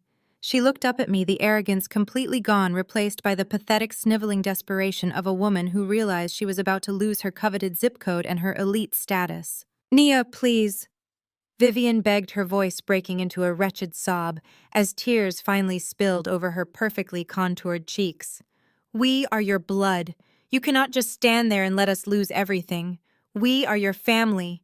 You have to help us." I looked down at the woman who had ripped my grandmother necklace from my throat, the woman who had thrown me out into a freezing rainstorm to protect a fake empire. I did not feel a single drop of pity. I only felt the cold, hard satisfaction of a perfectly executed acquisition. Their perfect facade was completely shattered, and the absolute best part of the evening was still waiting right outside the door. The silence in the room was heavy, broken only by the sound of my mother weeping into her hands. But Julian was not looking at her, and he certainly was not looking at his wife. I watched the gears in his sociopathic mind shift with terrifying speed. He realized that the sinking ship he had tethered himself to was finally going under, and he was desperately looking for a lifeboat. He found it in me. Julian physically stepped away from Simone, severing the unified front they had projected all evening. He took 2 slow steps toward me, invading my personal space, trying to establish a false sense of intimacy. He positioned himself perfectly, so that it was just the two of us facing each other, deliberately blocking my family from his peripheral vision. He reached up, smoothing his tie, and miraculously summoned that exact same charming, boyish smile he had used to win me over half a decade ago.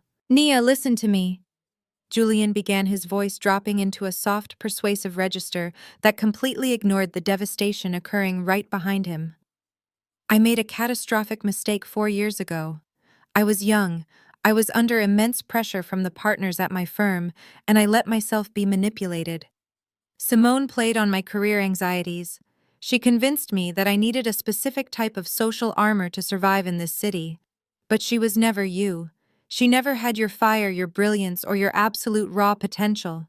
I stared at him, genuinely fascinated by the sheer lack of a human soul inside his body.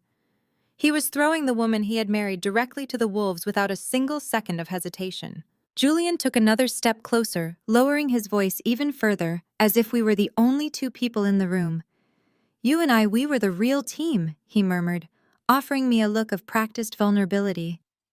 "I see what you have built. I see the woman you have become. You are incredible, Naya. You are everything I ever wanted. You have the capital, but you still need an insider to navigate the old money networks. We can rule this city together. Drop this petty revenge against your parents. Let me walk away from Simone, and let me stand by your side where I belong." Behind him, a sound escaped Simone's throat that was less human and more like a dying animal. She lunged forward, grabbing Julian by the shoulder and violently spinning him around. "Are you out of your mind?" Simone shrieked, her perfectly styled hair falling into her face as her entire aristocratic persona disintegrated. "You are throwing me away. You are begging my unemployed dropout sister to take you back right in front of me. I bought your suits. I introduced you to every single partner at your firm. I built you." Julian swatted her hand away with a look of absolute revulsion. "You built nothing, Simone," he snapped, his voice dripping with venom. "You are a walking mountain of debt who used my corporate credit cards to fund your pathetic vanity project of a life. I am looking at a federal indictment because of your endless spending. Do not you dare act like you are the victim here. You trapped me in a sinking marriage, and I am cutting my losses." He turned his back on his sobbing wife and immediately plastered that charming fake smile back onto his face as he looked at me again. "I am a free agent, Nia. I can be whatever you need me to be. Just say the word." I looked at him, feeling a deep, satisfying wave of vindication. I did not feel an ounce of the heartbreak I had felt 4 years ago. I just felt a profound sense of relief that the trash had taken itself out before I could make the mistake of marrying him. "You want to be a free agent, Julian," I said, my voice smooth and razor sharp. "You want to walk away from the woman you cheated on me with just to beg for a job managing the very assets you claimed I was incapable of building. You are not a partner. You are a parasite. And I do not negotiate with parasites." Before Julian could open his mouth to offer another pathetic excuse, the heavy oak doors of the VIP lounge swung open with a resounding thud. The physical atmosphere in the room shifted instantly. The temperature seemed to drop, and the sheer, overwhelming presence of the man walking through the doorway commanded absolute silence. Every single head in the room turned. Dominic Sterling stepped into the lounge. He was wearing a flawless, custom-tailored midnight blue tuxedo that fit his broad shoulders perfectly. He exuded an aura of supreme, untouchable power. This was not a man who climbed the corporate ladder. This was the man who owned the entire building. He was the self-made billionaire, the undisputed king of commercial real estate, and the exact savior my family had been desperately hunting for all night. Marcus instantly scrambled to his feet, nearly tripping over the coffee table in his haste. Vivian stopped crying, her eyes widening to the size of saucers as she recognized the Titan standing in the doorway. Julian's face lit up with a sudden, desperate flash of hope. He completely abandoned his attempt to seduce me and immediately pivoted into survival mode. He saw Dominic Sterling not as my guest, but as the scheduled meeting he had been promised. He smoothed his jacket, plastered on his most professional, sycophantic smile, and marched straight toward Dominic with his hand outstretched. "Mr. Sterling, what an absolute honor," Julian said, pitching his voice loudly to sound confident and authoritative. "I am Julian Vance. We were scheduled to speak tonight regarding a highly lucrative capital injection for my wealth management firm. I know there has been a slight disruption here, but if we could just step into the hallway, I can present you with a portfolio that guarantees a 20% return on your investment within the first quarter." Dominic did not even look at Julian's outstretched hand. He did not slow his pace. He walked right past Julian, as if the man were nothing more than a minor speck of dust on the carpet. Julian stood frozen, his hands still suspended in the air, his smile collapsing as Dominic moved with purposeful predatory grace directly toward the center of the room. Dominic walked straight up to me. He did not ask for permission. He slid his large, warm hand around the small of my waist, pulling me firmly against his side. The gesture was fiercely protective and undeniably possessive. He looked down at me, his dark eyes softening with genuine affection, and pressed a lingering, tender kiss to my forehead. "Wife Dominic," said his deep baritone voice echoing clearly across the dead silence of the room. "Are these parasites bothering you?" The word hung in the air like a physical detonation. Wife. The psychological devastation that struck my family in that exact fraction of a second was a masterpiece. Julian's outstretched hand slowly dropped to his side. The realization hit his greedy, calculating brain like a sledgehammer. The billionaire he had been relentlessly hunting for 6 months, the man who held the absolute power to save him from a federal prison sentence, was married to the woman he had just casually discarded and then tried to manipulate. Simone let out a choked, breathless gasp, her hands flying to cover her mouth. She stared at Dominic, arm wrapped securely around my waist, her eyes darting between his custom tuxedo and my matching diamond ring. The golden child, the woman who had stolen my boyfriend because she wanted a power couple dynamic, was now staring at the ultimate untouchable king and queen of the city. Marcus fell back into his armchair, his mouth opening and closing silently. Vivian looked like she was about to have a heart attack. Her entire worldview, her deeply held belief that I was a worthless failure who could never secure a powerful man, was being violently dismantled right before her eyes. Dominic slowly turned his head, surveying the four terrified, broken people standing in front of us. His gaze was devoid of any warmth. He looked at them with the cold, clinical assessment of a man inspecting a condemned building right before the wrecking ball swings. "I understand you requested a meeting with the chairman of Sterling Holdings," Dominic said, addressing Julian and Marcus with a terrifying calm. "I am the chairman. But you seem to be under a severe misconception about how my company operates. I do not make a single financial decision without the explicit approval of my majority shareholder." Dominic looked down at me, a proud, wicked smile playing on his lips. "And as of this morning, my beautiful wife holds exactly 60% of the voting rights in our portfolio. So if you want a bailout, you do not talk to me.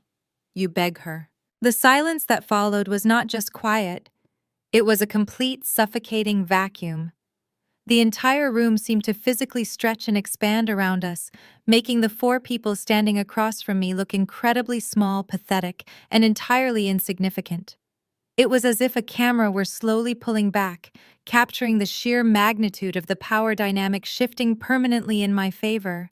I watched the absolute destruction of their reality settle deep into their bones. The grand illusion they had spent decades sacrificing their morals to protect was now reduced to absolute rubble. Julian took a shaky, terrified step backward. His perfectly styled hair was now disheveled and his face was the color of wet ash.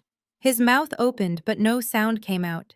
His brain was violently short-circuiting as it tried to process the mathematical impossibility of his current situation.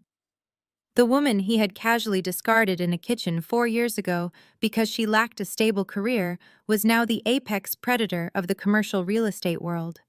He had thrown away a flawless diamond to pick up a shiny piece of cheap glass, and now he was standing locked inside the vault of the exact bank he was actively trying to rob. "You," Julian finally stammered, his voice cracking so severely he sounded like a frightened child. "You are the majority shareholder. But how is that even possible?" "I researched Sterling Holdings extensively. The corporate structure is completely anonymous. The board of directors is shielded by a web of shell companies." "That is the absolute beauty of a private holding company, Julian," I replied smoothly, my voice echoing off the cold marble walls of the VIP lounge. "You only see exactly what I want you to see. I designed the corporate veils specifically so that bottom-feeding parasites like you would blindly walk right into my acquisition traps without ever realizing who was holding the pen. You thought you were dealing with a faceless corporation. You had no idea you were dealing with your own victim." Dominic tightened his warm grip on my waist, his physical presence a towering wall of lethal protection. He did not need to step in front of me to defend me. He stood proudly beside me, fully supporting the execution I was about to perform. He looked at Julian with an expression of pure, unadulterated disgust. "You still do not understand the reality of your situation, do you?" Dominic said, his deep voice cutting through the heavy tension like a serrated blade. "You actually thought you were coming here tonight to manipulate me into saving your fraudulent wealth management firm? You thought you could charm your way into a massive capital injection with a cheap suit and a fake smile. But my wife orchestrated this entire evening from the very beginning. Nia holds 60% of the voting rights. She is the principal architect of our entire financial portfolio. She is my boss and she is your absolute nightmare." The word nightmare hung heavily in the air, wrapping around my family throats like a tightened noose. My mother, Vivian, physically swayed on her feet. She desperately grabbed the edge of the leather sofa to keep herself from collapsing directly onto the carpet. Her mind was frantically rewinding the last 10 minutes, playing back every single insult, every harsh demand, every arrogant command she had hurled at me since I walked into the room. She had just ordered a billionaire to write a $5 million check to save a bankrupt logistics company, completely failing to realize she was aggressively barking orders at the very executioner holding the axe over her neck. Nia Vivian gasped, clutching her chest as if she were experiencing a literal heart attack. "You bought the debt. The second and third mortgages on the Buckhead house, the business loans for the warehouses. It was not a faceless offshore bank buying up our liabilities. It was you. You did this to us." I smiled, allowing a slow, predatory curve to grace my lips. It took my acquisition team less than 48 hours to systematically locate and purchase every single financial obligation tied to your name, Vivian. I bought the mortgage on the estate you threw me out of. I bought the commercial lease for my father failing logistics headquarters. I even bought the outstanding credit card debt Simone has been desperately hiding from her own husband.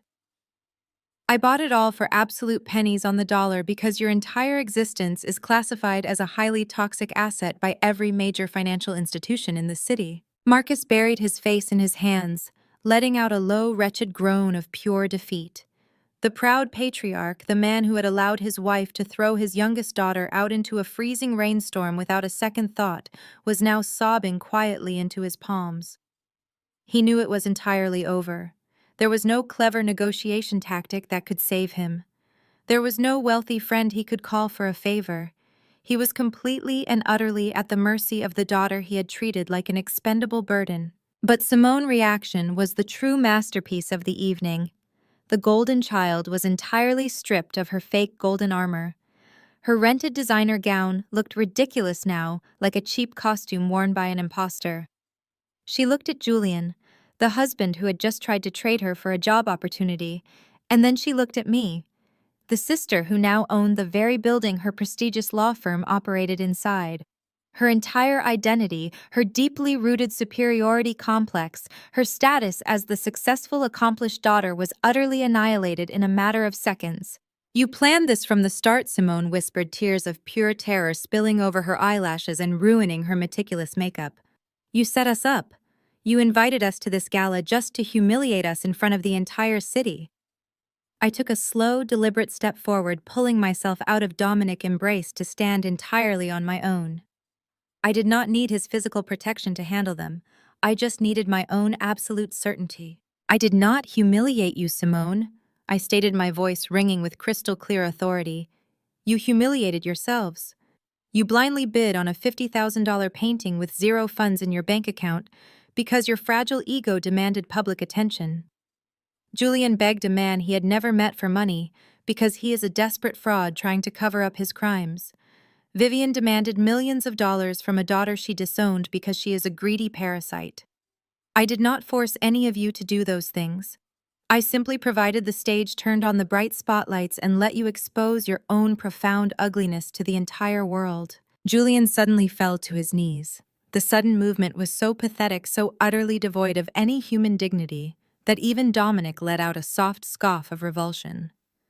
Julian, the arrogant wealth manager who had once told me I lacked the stability to be his partner, was now literally kneeling on the expensive carpet of the VIP lounge. He pressed his hands together in a gesture of desperate, humiliating supplication, completely abandoning any remaining shred of his pride. "Nia, I am begging you!" Julian pleaded, his voice high and whining, echoing pitifully in the large room. "The SEC is going to raid my office on Monday morning. If you do not cover the financial shortfall in those client accounts, I am going to federal prison for a very long time. I will do anything you want. I will sign over my entire remaining portfolio. I will work for you for free. I will divorce Simone tomorrow. Just please, I am begging you, do not destroy my life." I looked down at the man kneeling at my feet. I remembered the freezing rain soaking through my clothes as I loaded my suitcase into my car 4 years ago. I remembered the cold, practical tone of his voice when he told me I was a liability. He was perfectly willing to destroy my life for a slight upgrade in his social status. Now he was begging me to save him from the exact consequences of his own boundless greed. The air in the room grew completely still as I looked down at him, preparing to deliver the final judgments that would completely dismantle the rest of their pathetic lives. I took a slow, deliberate step away from Julian, the sharp click of my heels echoing in the dead silence of the room. I began to pace, moving with the measured, unhurried rhythm of a predator inspecting its captured prey. "Julian," I started, my voice slicing through the heavy air. "You are begging me to save your job, but you are operating under the hilariously outdated assumption that your job still exists. At exactly 9 o'clock yesterday morning, Sterling Holdings executed a hostile takeover of your wealth management firm. I did not just buy your debt. I bought the entire company. Julian's eyes widened, his jaw trembling as he stared up at me from the floor. "You are officially fired," I stated, the words landing like physical blows. "Your employment is terminated, effective immediately. And because you are now a massive liability to my new acquisition, my legal team has already forwarded the results of your internal compliance audit directly to the financial regulatory authorities. You will be stripped of your licenses. You are permanently banned from the financial sector. You will never manage so much as a lemonade stand in this city again. You wanted to trade me for a better investment. Well, I just liquidated you." Julian slumped forward, his hands pressing into the plush carpet as the absolute finality of his ruined career crushed the last remaining breath out of his lungs. He was finished. I did not spare him another glance. I continued my slow, predatory walk, the fabric of my gown brushing softly against the floor as I turned my attention to my sister. Simone was pressing herself flat against the wall, trying to make herself as small as possible. The golden child was finally stripped of all her armor. "Now, Simone," I said smoothly, stopping just inches away from her trembling frame, "let us discuss that stable, prestigious career of yours. You were so incredibly proud of your position at Davis & Associates. You loved walking into that glass high-rise pretending you owned the world. As I mentioned, I acquired the Zenith building. What I did not mention is that your firm lease expired at midnight." Simone let out a choked gasp, shaking her head in denial. "I instructed my property management division to draft a new lease agreement for your managing partners." I continued, savoring the absolute terror in her eyes. "The new terms include a 300% rent increase payable immediately, or they face a 30-day eviction notice. Do you know what your managing partners did when I informed them that this massive punitive price hike was specifically due to their employment of you?" Simone squeezed her eyes shut, sobbing openly now. "They fired you, Simone," I whispered, leaning in close so she could hear every single syllable of her destruction. "They threw you out to save their own business. Your key card has been deactivated. Your office is being packed into cardboard boxes as we speak.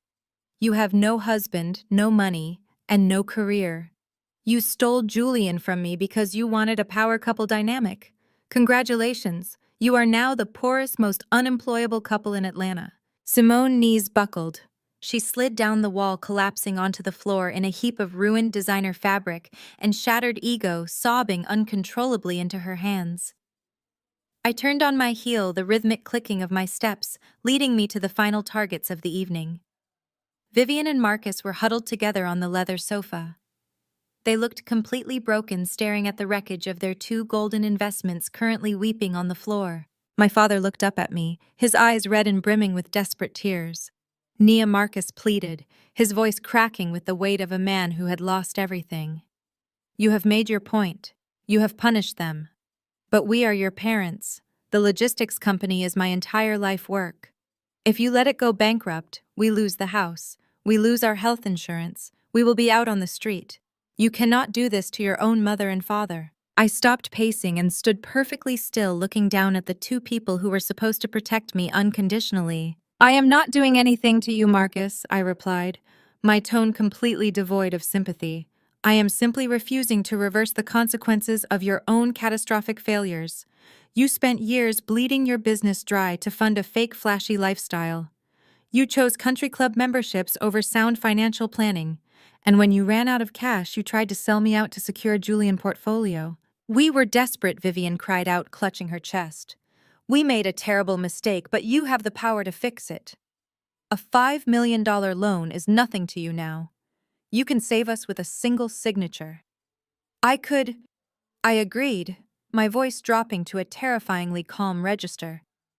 "I could write that check right now and not even notice the money is gone. But I am not going to." Vivian let out a sharp wail, burying her face in Marcus' shoulder. "I am officially denying your request for a bridge loan," I stated, delivering the final fatal verdict. "Sterling Holdings will not acquire your bad debt. We will not bail you out. Tomorrow morning, when the banks open, your creditors will force the logistics company into Chapter 11 bankruptcy. The bank will foreclose on the Buckhead estate by the end of the month. You will lose the house, the cars, and the country club memberships. You will lose every single thing you value more than you valued me. You are a monster, Vivian spat out, raising her tear-stained face to glare at me with pure, unfiltered hatred. You are a cold, heartless monster. No, Vivian, I replied softly, offering her a final chilling smile. I am just a very solid investment. You just bet on the wrong one. The absolute finality of my words acted like a physical shockwave in the enclosed space. Vivian lost whatever shred of sanity she had left. She let out a piercing, guttural scream, lunging forward as if she could somehow physically claw the wealth right out of my hands. My security team stepped in instantly, forming an impenetrable wall of dark suits and broad shoulders. They did not even have to touch her. The sheer physical dominance of my guards forced my mother to stumble backward, her expensive rented heels catching on the plush carpet. She fell to her knees next to Marcus, her manicured hands grasping desperately at the empty air. The woman who had obsessed over absolute control her entire life was now thrashing on the floor like a complete lunatic, stripped of her pride, her assets, and her dignity. Julian was completely undone. The slick, confident wealth manager was now a pathetic shell of a man crawling forward on his hands and knees. He ignored the security guards, tears streaming down his flushed face, his expensive silk tie hanging loosely and crookedly around his neck. He practically begged the floor beneath my feet, pleading for a second chance, offering to testify against his own managing partners, offering to do absolutely anything to avoid federal prison. His voice broke into a high-pitched whine that echoed miserably around the room, bouncing off the soundproof walls. He sounded exactly like the desperate, hollow parasite he had always been. Beside him, Simone was curled into a tight ball against the baseboards, her face buried in her hands, her shoulders heaving with violent, uncontrollable sobs. The golden child was shattered, her entire identity, her law degree, her status, her stolen husband erased in less than 15 minutes. The realization that she would have to wake up tomorrow morning with nothing but crippling debt and a ruined reputation was actively breaking her mind in real time. Marcus remained paralyzed in his chair, his eyes glazed over. The logistics company he had built, the business he had prioritized over his own daughter, well-being was gone. He had bet his entire legacy on Julian and Simone, and the result was absolute bankruptcy. He did not even have the strength to cry. He just stared at the glass coffee table, fully comprehending that he would be walking out of this luxury hotel and into a life of complete financial ruin. I looked at the four of them thrashing in the wreckage of their own making. There was a time when seeing my family in this much pain would have broken my heart. I would have rushed forward, offered my paycheck, and sacrificed my own happiness just to earn a fleeting smile of approval. But standing there, bathed in the dim, ambient light of the VIP lounge, I realized I felt absolutely nothing for them. No anger, no pity, and certainly no sadness. They were just bad debts that I had finally written off. I had excised the infection, and my system was finally clean. Dominic shifted his stance, his presence a warm, immovable anchor beside me. He did not utter a single word to my family. They were no longer worthy of his breath, his attention, or his time. To a self-made billionaire like Dominic, people who manipulated and stole from their own blood were less than dirt. He simply extended his arm, offering me his elbow, with the flawless, effortless grace of a king preparing to escort his queen out of a conquered territory. I slipped my hand through his arm, the heavy, flawless diamonds on my fingers catching the dim light of the lounge. The physical contact was grounding, a fierce reminder of the genuine empire we had built together, based on mutual respect and unwavering loyalty. We turned our backs on the screaming, pleading mess of people who used to be my family. We did not look back. We did not hesitate. We walked toward the heavy mahogany doors with perfect synchronization, our footsteps moving in absolute tandem. Behind us, the sound of their despair reached a frantic fever pitch. Vivian was screaming my name, her voice cracking with pure desperation. Marcus was apologizing to the empty air, begging for a forgiveness he would never receive. Julian was sobbing uncontrollably, chanting promises he could never keep. Simone wailed, mourning the death of her fake high society life. The heavy oak doors swung open, operated silently by my security detail. We stepped out of the suffocating toxic darkness of the lounge and back into the blinding golden light of the grand ballroom. The doors clicked firmly shut behind us, instantly silencing the pathetic noise of my past. The physical barrier separated me from them forever, sealing their fate inside that room. The gala was still in full spectacular swing. The string quartet played a lively, elegant symphony, and the Atlanta elite continued to clink their crystal champagne flutes, completely unaware of the absolute massacre that had just occurred mere feet away. The air smelled of expensive perfume and fresh roses. Dominic and I glided through the crowd. The wealthy socialites, the powerful executives, and the political heavyweights naturally parted for us, their eyes drawn to the undeniable magnetic aura of absolute power we projected. They smiled and nodded respectfully at the chairman of Sterling Holdings and his wife, oblivious to the fact that we had just executed the most flawless, ruthless corporate takeover of the decade. We were untouched, unbothered, and utterly victorious. I held my head high, feeling the heavy, beautiful weight of my grandmother vintage sapphire necklace resting perfectly against my collarbone. It was right where it belonged, worn by the only person in the bloodline who had the strength to carry its true value. Every step I took away from that VIP lounge was a step further into my own limitless future. I was no longer the discarded daughter. I was the architect of my own destiny. As we reached the grand marble staircase leading to the upper mezzanine, I paused. I turned toward the massive floor-to-ceiling windows overlooking the glittering skyline of the city. The city of Atlanta stretched out beneath me, a sprawling grid of lights and glass skyscrapers. This was the city that had tried to chew me up and spit me out. This was the city where I had been told I was not enough, where I had been traded for a promotion, where I had been thrown into the freezing rain. Now I owned its most valuable real estate. I was looking down at an empire that belonged to me. The camera lens would pull in tight right here, moving in for an intense, deliberate close-up, capturing every sharp, gorgeous angle of my face. The harsh, dramatic contour lighting from the massive chandeliers above highlighted the fierce, unapologetic radiance in my eyes. My skin glowed with the absolute vitality of a woman who had fought through hell and emerged completely fireproof. There were absolutely no tears. There was no lingering pain, no trauma bonding, no unresolved grief. There was only the absolute terrifying peace of a woman who had just conquered her own universe and emerged as the undisputed victor. I looked directly into the lens, breaking the fourth wall, locking eyes with anyone who has ever been pushed aside, marginalized, or told they were not a solid investment. They told me I did not have a stable career. I said, my voice smooth, confident, and dripping with raw power. I smiled, a slow, razor-sharp curve of my lips that held the weight of a billion-dollar portfolio. They were right. My career is not stable because it is always growing exponentially. What is the lesson here? Never cry over the people who sold you out.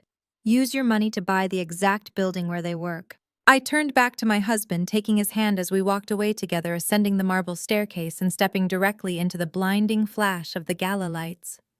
The scene fades to black, and the heavy, triumphant bass, boosted rhythm of an intense hip-hop beat drops immediately, shaking the floor and closing out the ultimate acquisition.